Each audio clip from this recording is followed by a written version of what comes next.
సితెలలో నూనెను సిద్ధముగా చేసుకో, రాజు రానయ్యున్నాడు.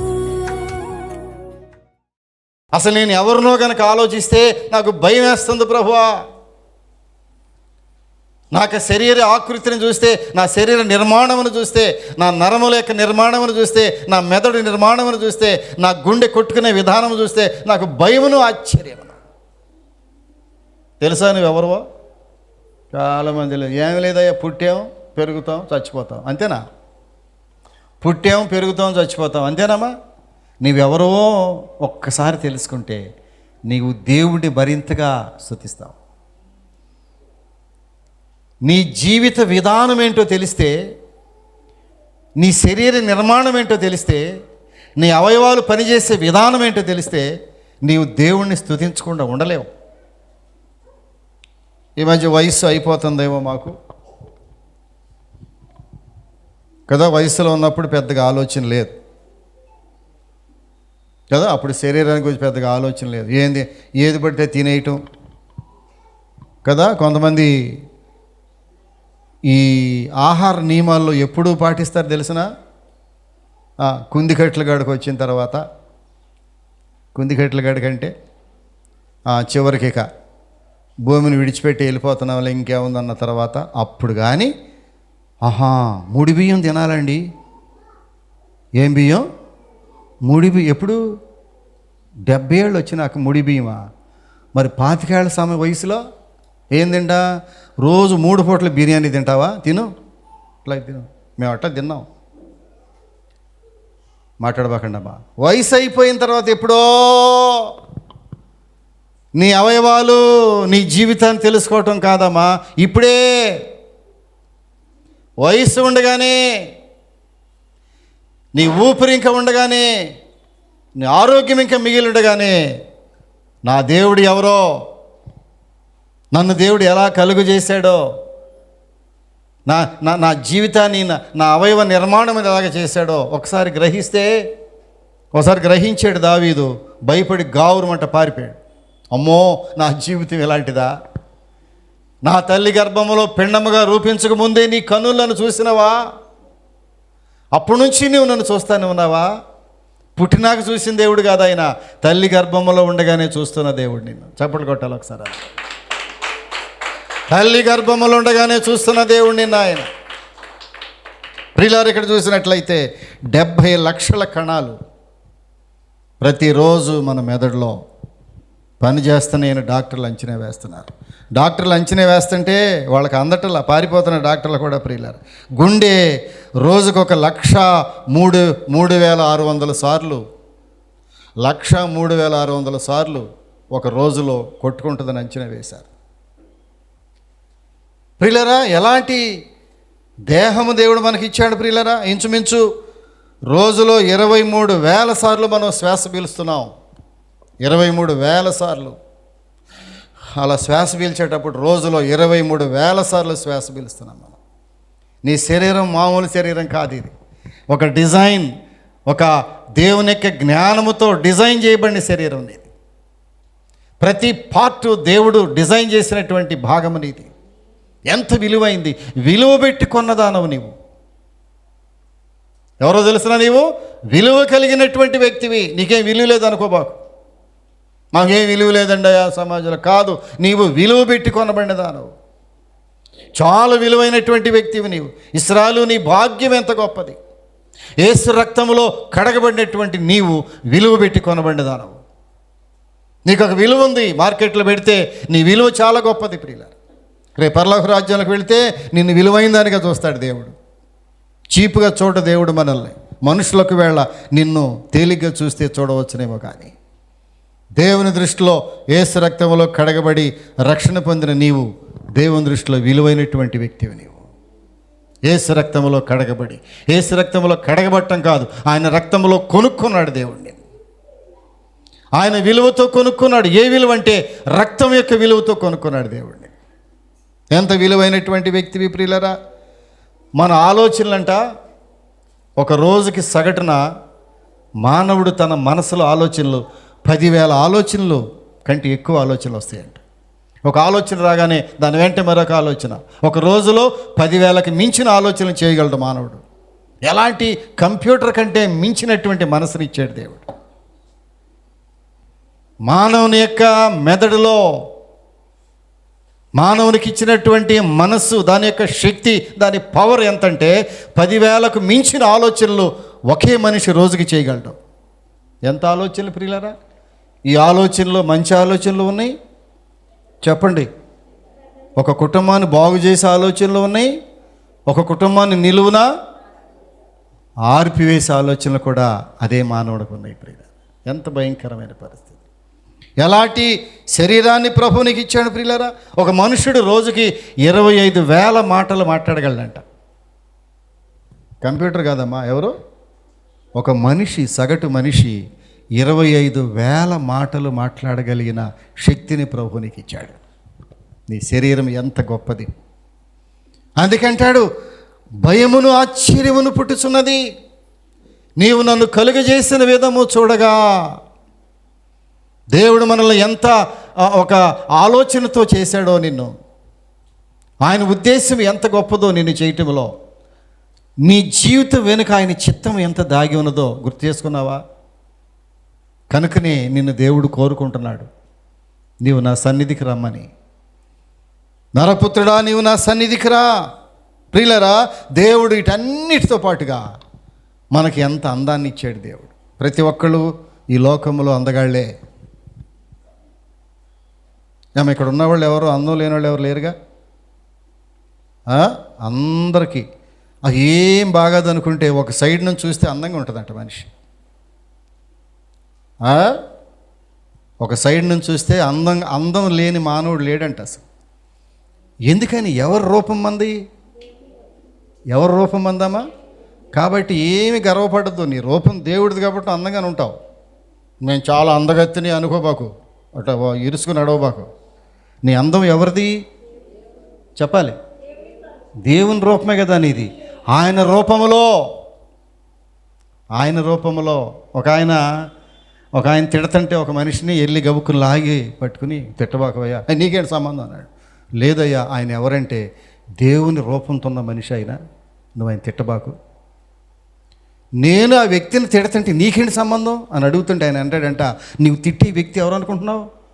ఆయన ఎవరి రూపం? దేవుడు రూపమయ్యా. దేవుడు అట్టాగా ఉంటాడు. దేవుణ్ణి చూడాలంటే ఆయన చూస్తే దేవుడు చూసినట్టే, నిన్ను చూస్తే దేవుణ్ణి చూసినట్టే. ఎందుకంటే నీ రూపం దేవుందే. బైబిల్ చెప్తున్న సత్యం, ఇది అబద్ధం కాదు ప్రియులారా. నీవెవరి రూపంలో ఉన్నావు? మీ తాతగారి రూపమా? మీ తాత ఎవరి రూపం? మేము మా తాత రూపం అంటావా? మీ తాత కూడా దేవుని రూపమే. కాబట్టి వెరసి నీవే రూపంలో ఉన్నావు? దేవుని రూపంలో ఉన్నావు ప్రియులారా. అందుకే భయమును ఆశ్చర్యమును నాకు పుట్టుచున్నది. దీనంతటికీ కారణం ఏంటంటే, అందును బట్టి నేను నీకు కృతజ్ఞతాస్తుతులు చెల్లించుచున్నా. ఇప్పుడు ఎందుకు ఇంత వాక్యం చెబుతున్నాను నేను? ఒకే ఒక్క మొక్క ఏంటంటే, మనము దేవుణ్ణి స్తుతించాలి. నిన్ను చేసిన విధానాన్ని బట్టి, నీ అవయవాలను బట్టి, నీ అందాన్ని బట్టి. కొంతమంది ఎంత అందమో, కొంతమందికి ఐశ్వర్యవంతులుగా దేవుడు చేశాడు. అది కూడా దేవుని చిత్తమే ప్రియులారా. కొంతమందిని దేవుడు ఆయుష్ ఇచ్చాడు. ఎప్పుడో చచ్చిపోవాల్సిన వాడు నువ్వు. నిజానికి 2-3 సంవత్సరాల క్రితమే నువ్వు చచ్చిపోవాల్సిన దానివే. అవునా కాదా? ఖచ్చితంగా. ఎందుకు బతుకుతున్నా? మందులు మింగుతున్నావా? గొట్టాలు ఏమా గొట్టాలు మింగుతున్నావా? మింగు. గొట్టాలు ఎక్కువ మింగిన ప్రమాదం అని అంటున్నారు. గొట్టాలు ఎక్కువ మింగిన ప్రమాదమే, మందులు ఎక్కువ మింగిన ప్రమాదమే. మందులు ఎంత తక్కువ వేసుకుంటే అంత ఎక్కువ కాలం బ్రతుకుతామని అంటున్నారు కొంతమంది. మరి నాకు తెలియదు కానీ ప్రియులరా, దేవుడిచ్చినటువంటి ఆయుష్, దేవుడిచ్చిన అద్భుతమైనటువంటి శరీరాకృతి. కొంతమంది ఎంత అందమైన ఆకృతి ఇచ్చాడో దేవుడు. కొంతమంది నిలబడితే ఎంత అందమైన ఆకృతి ఉంటుందో కదా. దాన్ని బట్టి ఏం చేస్తున్నావు నీవు? కొంతమందికి మిడిసిపాటు, అందము, శరీర ఆకృతి. నాకు అసలు ఎంత పర్సనాలిటీ ఉందో, పడిపోతావు ఒక దెబ్బనంతే, నేల మీద పడిపోతావు. నేల మీద పడిపోతావు అంతే. బైబిల్ ఎంతోమంది వారి అందమునకు ప్రతీకగా గాలిలో నడిచి నేల మీద పడిపోయారు. అందము మోసకరము, సౌందర్యం వ్యర్థము. ఒకవేళ అందంగా ఉంటే మంచిదే, చాలా సంతోషం, దేవుని స్తుతించు. నువ్వు ఆరోగ్యంగా ఉంటే మంచిదే, దేవుని స్తుతించు. నీకు ఐశ్వర్యం ఇస్తే మంచిదే, దేవుని స్తుతించు. నీకు మంచి శరీరాకృతిని ఇస్తే మంచిదే, దేవుని స్తుతించు. ఇవన్నీ పోయి నేను చాలా ప్రత్యేకమైందని అంటే కుదరదో, నేల మీద పడిపోతావు ఒకరోజు నీవంతే. దేవుని వాక్యం సెలవిస్తూ ఉంది, నేల మీద పడిపోతావు. అందుకే ప్రతి అంశములోనూ దావీదు భక్తుడు అంటున్నాడు, దేవుణ్ణి స్తుతించడం నేర్చుకున్నాడు. ప్రభువా, నా బిడ్డలు ఆరోగ్యవంతులుగా ఉన్నారు, నేను స్తుతిస్తున్నాను ప్రభువా. బిడ్డల విషయంలో రోజుకి 3 పూటలు నేను దేవుణ్ణి స్తుతించడం నేర్చుకున్నాను ప్రియులారా. ఉదయాన్నే ఒకసారి స్తుతిస్తాను దేవుణ్ణి. ప్రభువా, నా బిడ్డలందరినీ ఆరోగ్యవంతులుగా ఉంచావు, బిడ్డలందరూ ఆరోగ్యవంతులుగా ఉంచావు. వారికి మంచి ఆరోగ్యం ఇచ్చి మంచి ఆహారం ఇస్తూ వారు స్కూల్కి వెళ్ళేటప్పుడు ప్రయాణాల్లో కాపాడుతున్నావు, మంచి వాహనాలు ఇచ్చి కాపాడుతున్నావు, మంచి డ్రెస్ ఇచ్చి కాపాడుతున్నావు, బూట్లు లేకపోతే బూట్లు ఇచ్చావు ప్రభువా, మెడక టై ఇచ్చావు ప్రభువా, మంచి బట్టలు ఇచ్చావు ప్రభువా, పుస్తకాలు ఇచ్చావు ప్రభువా. రోజుకి 3 సార్లు దేవుని స్తుతిస్తాను నేను. కొంతమందికి స్తుతి ఆరాధన తెలియటం లేదు. దావీదు భక్తుడు అంటున్నాడు, అందును బట్టి నేను నీకు కృతజ్ఞతాస్తుతులు చెల్లించుచున్నాను. ప్రియులారా, మళ్ళా 8వ కీర్తనలోకి వెళ్ళిపోతే, మూలవాక్యంలోకి వెళ్ళిపోదాం చూడండి. మూలవాక్యం 8వ కీర్తనలోకి వెళ్ళిపోదాం చూడండి ప్రియులారా. నీవు మనుష్యుని జ్ఞాపకం చేసుకుంటకు వాడే పాటివాడు, నీవు నరపుత్రుని దర్శించుటకు వాడే పాటివాడు, దేవుని కంటే వానిని కొంచెము తక్కువనిగా చేసి ఉన్నావు. ప్రియులారా, బైబిల్ చెప్తా ఉంది మీ శరీరం మీది కాదు, ఈ శరీరము దేవుని ఆలయము అంటాడు. మీ దేహము దేవుని ఆలయమనియు అందులో దేవుడు నివసించుచున్నాడని మీరు ఎరుగరా. కొరింథీయులకు రాసిన పత్రికలో మాట్లాడతాడు. 1 కొరింథీయులకు రాసిన పత్రిక దయచేసి చూద్దాం.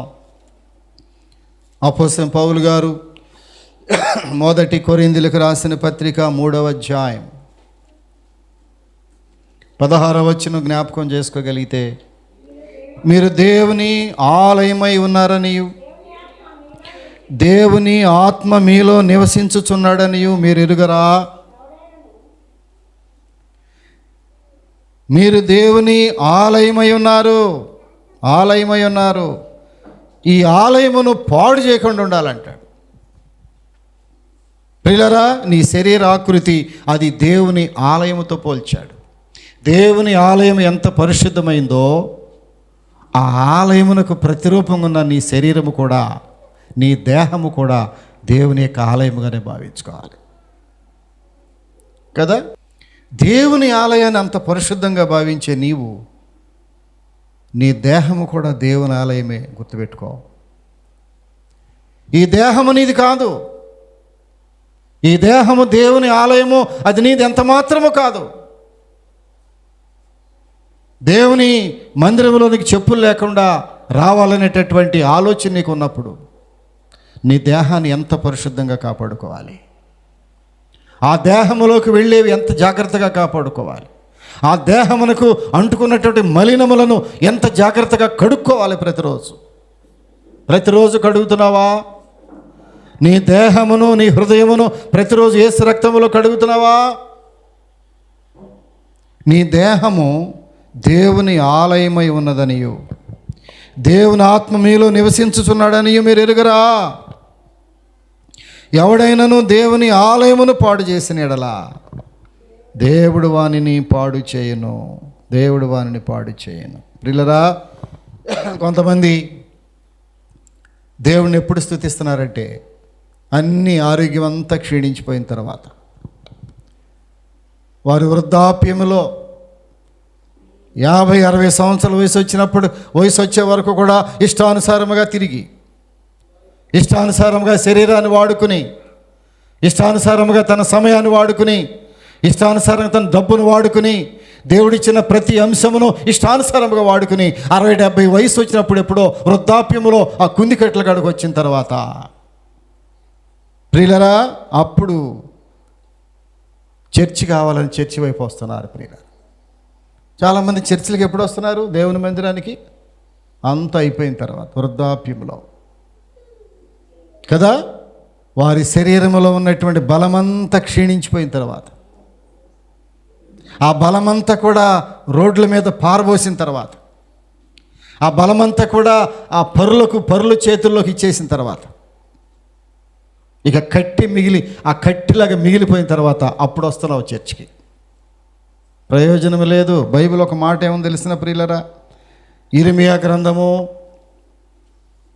అందరూ చూడవలసిన వాక్య భాగం. ఇర్మియా గ్రంథము 22వ అధ్యాయము.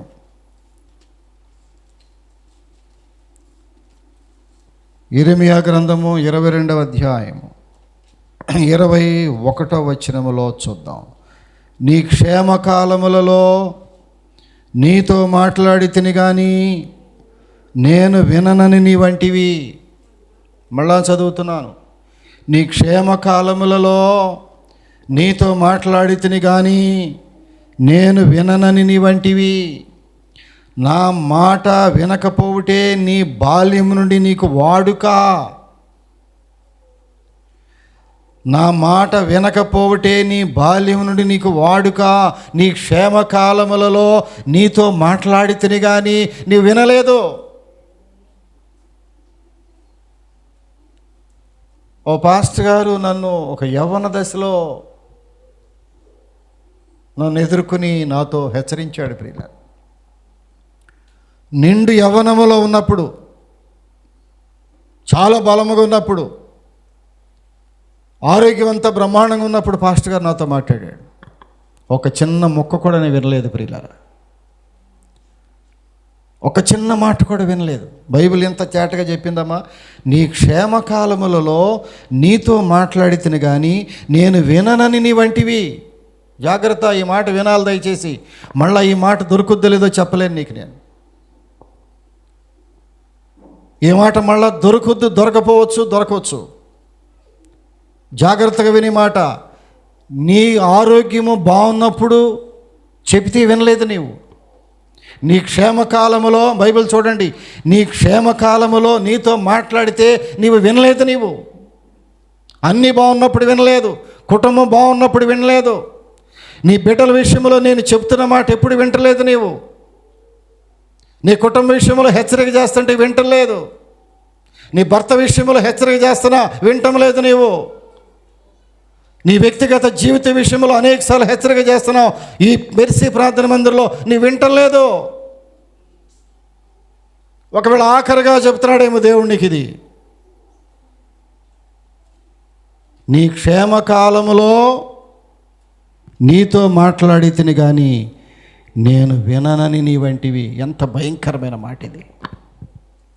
అన్నీ బాగున్నప్పుడు చెప్పిన మాట విను, లేకపోతే చెప్పేవాళ్ళు దొరకరు. చెప్పాలి, చెప్పేవాళ్ళు దొరకరు. ఒకళ్ళు దొరికినా నీ వినే అవకాశం నీకు, చెప్పాలి, వినే అవకాశం దేవుడు నీకు ఇవ్వకపోవచ్చు. ఆఖరి అవకాశం ఏమో ఇది. జాగ్రత్త, బీ కేర్. క్షేమకాలములో నేను చెప్పినా నీ వినలేదు. ఏమన్నాడు చూడండి, నా మాట వినకపోతే నీ బాల్యం నుండి నీకు అలవాటు అయిపోయింది. మాట వినకపోవటం అలవాటు అయిపోయిందా? కొంతమందిని హెచ్చరిస్తున్నాను నేను, నెలల తరబడి హెచ్చరిస్తున్నాను, నెలల తరబడి. ప్రియులారా, నాకేం కోపమేం కాదు మీ మీద. నాకేం కోపం? నేనెవరిని మీరెవరు? నేనెవరిని మీరెవరు? కేవలం ఒక బోధకుడిని, దేవుడు పిలిస్తే వచ్చిన బోధకుడిని మాత్రమే కదా. మీ కొరకు కాదు దేవుడు నన్ను పిలిచింది, దేవుడు తన కొరకు పిలుచుకున్నాడు నన్ను. మిమ్మల్ని ఏదో హెచ్చరించడానికి, మిమ్మల్ని తిట్టాకి వచ్చాను నేనేమన్నా? నాకేం పని నేను తిట్టాకి? నేనెవరిని అసలు మిమ్మల్ని తిట్టాకి? కానీ ఒకటి మాత్రం హెచ్చరిస్తున్నా, నీ క్షేమకాలములో నీతో మాట్లాడటానికి దేవుడు ఇష్టపడుతున్నాడు, నీ వింటలేదు. వింటున్నావా? ఎప్పుడైతే నువ్వు వింటలేదో అక్కడే పతనావస్థలోకి వెళ్ళిపోతే దేవుడు మళ్ళీ మాట్లాడదామని అనుకున్నా కూడా ఆ మాట నీకు వినబడే అవకాశం దొరకదు ప్రియులారా. కొంతమంది దేవుని మందిరానికి ఆఖరి క్షణంలో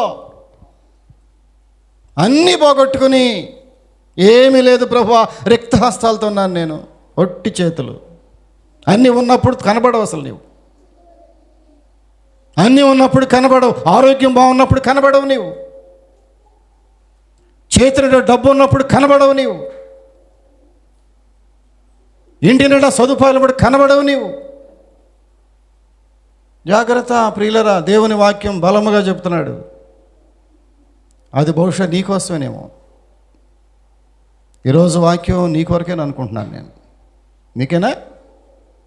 పక్కరోళ్ళకా చెప్పాలి. ఎవరికి వాక్యం? జాగ్రత్త, ఆలోచించు. ఒకవేళ నీ కొరకైతే జాగ్రత్త, విను దయచేసి. అన్ని పక్కన పెట్టి వాక్యం విను. విని వాక్యం నాకు అనుకో ఒకసారి. అన్నీ బాగున్నప్పుడు నీ క్షేమకాలములలో నీతో మాట్లాడి తిని మాట్లాడలా దేవుడు? ఎన్నిసార్లు మాట్లాడాడు? ఎన్నిసార్లు మాట్లాడాడు దేవుడు నీతో?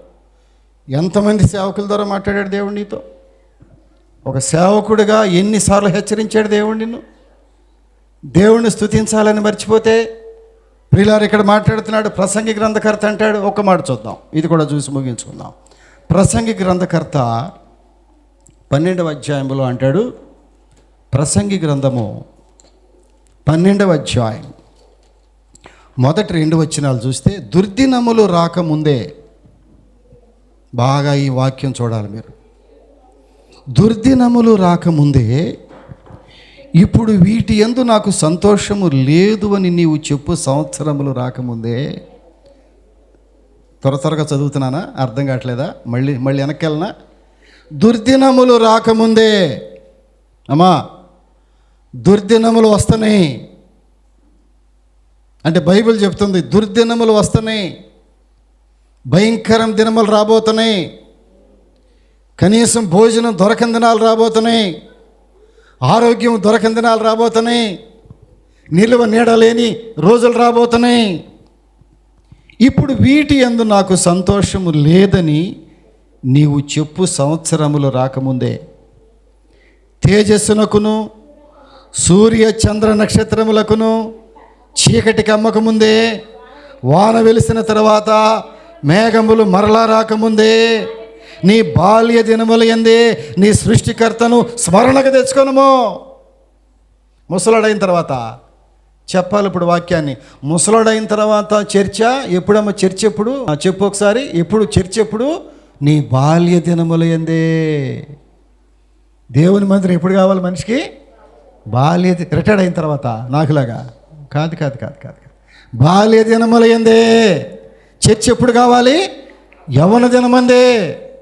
నీ బాల్య దినముల యందే నీ సృష్టికర్తను స్మరణకు తెచ్చుకొనుము. అంత అయిపోయిన తర్వాత కాదు. ప్రభువా ఇప్పుడే ఉన్న పాటునే నీ సన్నిధికి వస్తున్నాను. ఇప్పుడు నేను ఎవరో నాకు అర్థమైంది, నా పుట్టుకేంటో నాకు అర్థమైంది, నా తల్లి ఎలాగా నన్ను జన్మింపజేసిందో నాకు అర్థమైంది. ఆకాశంలో చూస్తే నీవెంత గొప్ప దేవుడో నాకు అర్థమైపోయింది. సూర్యచంద్రులను చూస్తే నీవెంత గొప్ప దేవుడో అర్థమైంది. నీ కార్యములు ఏమన్నాడు? 8వ అధ్యాయం అంటే ఏమంటాడు? 8లో కీర్తనకారుడు ఏమన్నాడు చూడండి. 8 అంటాడు, యెహోవా మా ప్రభువా, ఆకాశములలో నీ మహిమను కనపరచువాడా, భూమి అందంతటా నీ నామము ఎంత ప్రభావము కలది. నీ నామము ఎంత ప్రభావము కలది. నీ నీ నీ నీ మహిమ ఎంత గొప్పది. ఆకాశమును చూస్తే నీ మహిమ ఎంత అర్థమైపోతుంది. ప్రభువా ఇందును బట్టి నేను నిన్ను స్తుతిస్తున్నాను ప్రభువా, నిన్ను స్తుతిస్తున్నాను ప్రభువా. మరి కొంతమంది ఏం చేస్తారు తెలిసిన? మందిరానికి చచ్చిపోయే ముందు కొద్దిగా, రే నువ్వు వారం రోజులు చచ్చిపోతావు అనగానే ఏం గుర్తొస్తుంది? ఒకసారి నన్ను చర్చికి తీసుకెళ్ళయ్యా. చచ్చిపోయే ముందమ్మా కాసి ఒక వారం రోజుల్లో బయట పెడతాడు ఈయన అనగా. బయట పెడతారు ఒక రోజు, ఎప్పుడో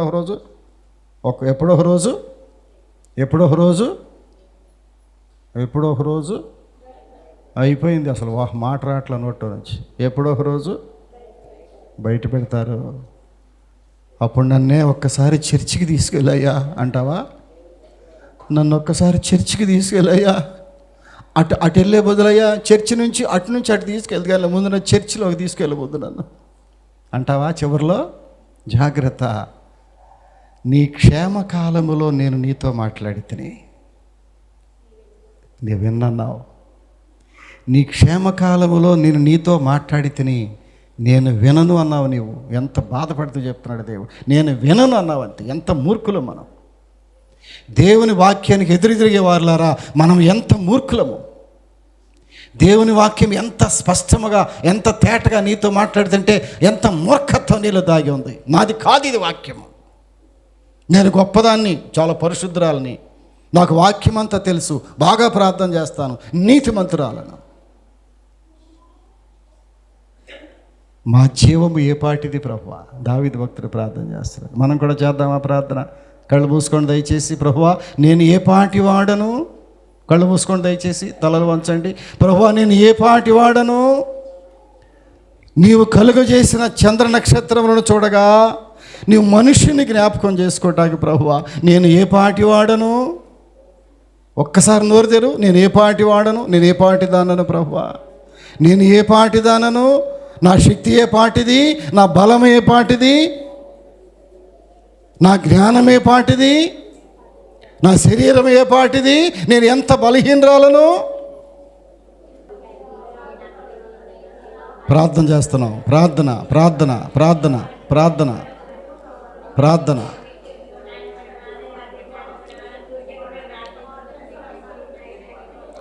నువ్వు ప్రార్థన చేసినా చేయకపోయినా కళ్ళు మూసుకోవాలి.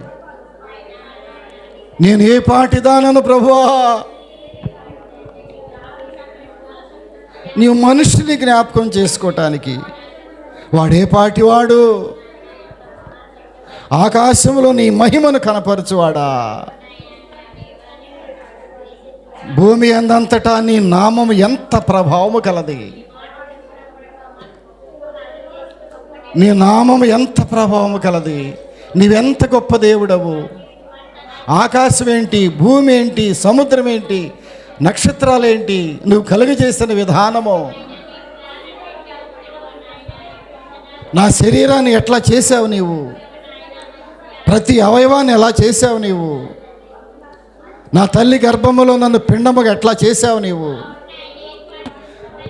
నాకెంత మంచి అందం ఇచ్చావు ప్రభువా, ఎలాంటి సౌందర్యవంతమైనటువంటి దేహాన్ని ఇచ్చావు.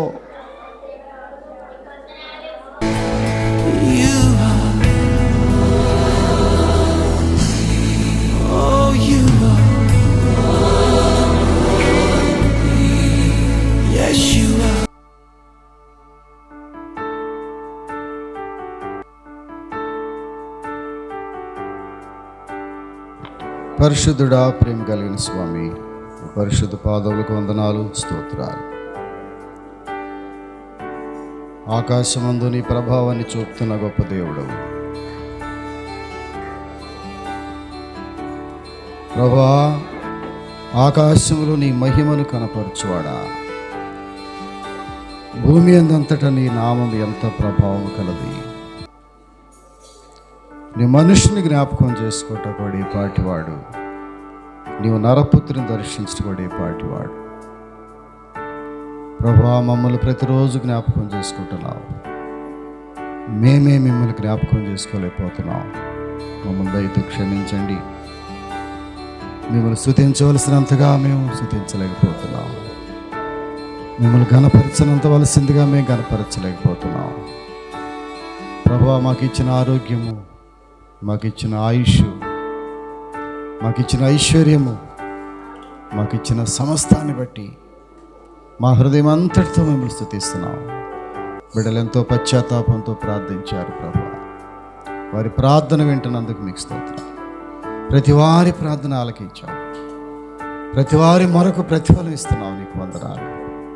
ప్రార్థన ఆలకించేవాడవు గనక, మా ప్రార్థన మీరు విని ప్రతిఫలం ఇచ్చే దేవుడు గనక మేమెంతో విశ్వాసంతో నీ సన్నిధిలో ప్రార్థన చేశాం.